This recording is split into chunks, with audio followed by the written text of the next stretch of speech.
Une jeune femme inconsolable devant les dépouilles de ses 4 enfants, morts tragiquement lors de l'éboulement de terrain du 8 octobre dernier au quartier Bankolo à Yaoundé.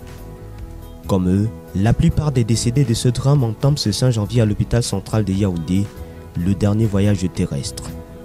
Sur la place mortuaire, 21 cercueils disposés. Comme eux, la plupart des décédés de ce drame entament ce 5 janvier à l'hôpital central de Yaoundé, le dernier voyage terrestre.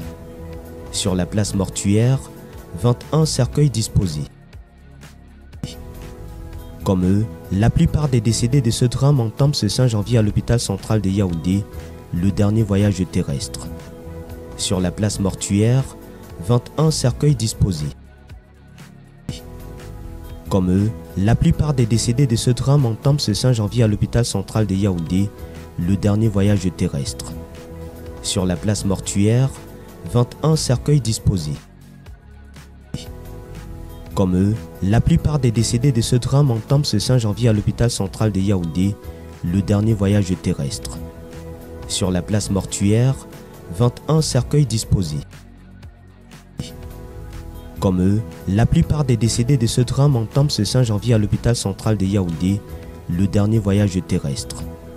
Sur la place mortuaire, 21 cercueils disposés. Comme eux, la plupart des décédés de ce drame entament ce 5 janvier à l'hôpital central de Yaoundé, le dernier voyage terrestre. Sur la place mortuaire, 21 cercueils disposés. Comme eux, la plupart des décédés de ce drame entament ce 5 janvier à l'hôpital